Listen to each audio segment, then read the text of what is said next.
Radio. Tomorrow, January the 18th, sees a very sad anniversary being marked in Britain's black community. A fire took the lives of some young people in 1981 on January the 18th. In conversation now on the story. Hi, introduce yourself, please. Hi, I'm Maurice Mcleod. I'm Chief Exec of Race on the Agenda, which is an anti-racism think tank. And why is this anniversary significant for you, historically and currently, please, Maurice? Yeah, the New Cross fire, I think, was it was a really important moment for the black community in Britain.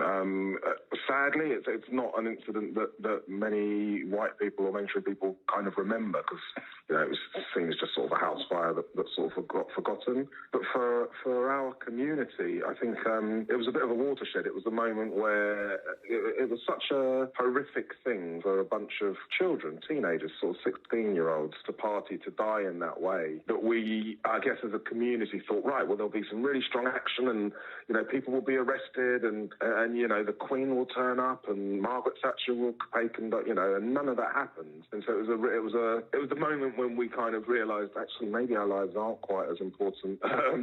Maybe our lives don't matter. So when you say that this fire took the young people's lives, so those who aren't familiar with the facts, share those with us just to establish why you think, and the black community may share that view as to people not viewing lives in the same way. Yeah, so the fire, I mean, you've got to remember the context of the fire. So 1981 in Lewisham, it was an area that had a lot of National Front activity going on at the time.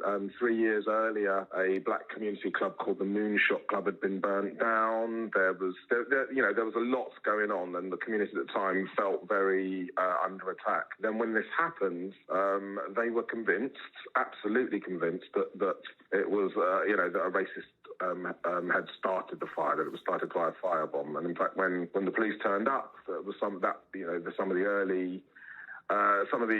onlookers were told that was what would happen. But then very quickly the police's idea changed, and they decided that the fire must be something to do with a fight that they believed happened within the building.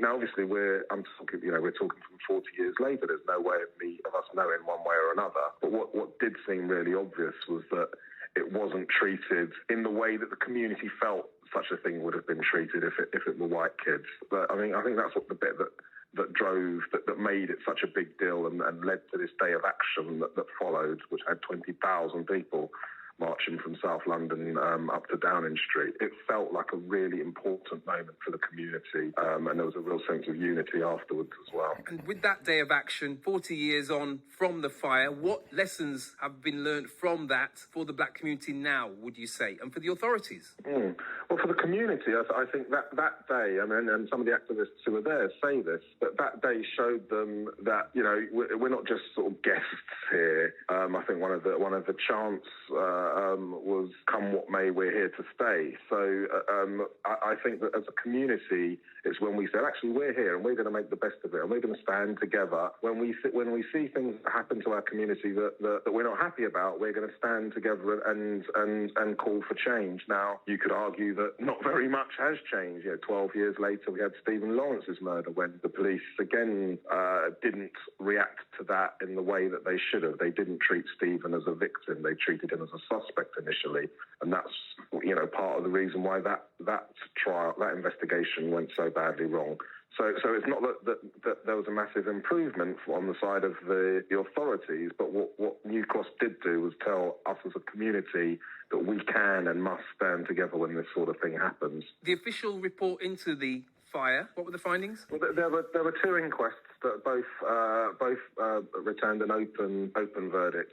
One just after the fire and one in 2004.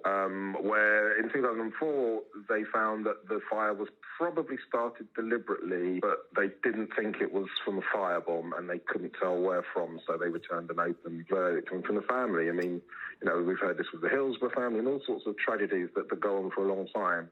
Just not getting that closure is the thing, never knowing exactly why your loved ones aren't here anymore. But yes, so the official line is, we don't know. We'll have to leave it there for now. Maurice Mcleod from Race on the Agenda, thanks for talking to us about the 40th anniversary of the New Cross fire, which took the lives of 14 young people at a house party back in 1981. Thank you. Thanks.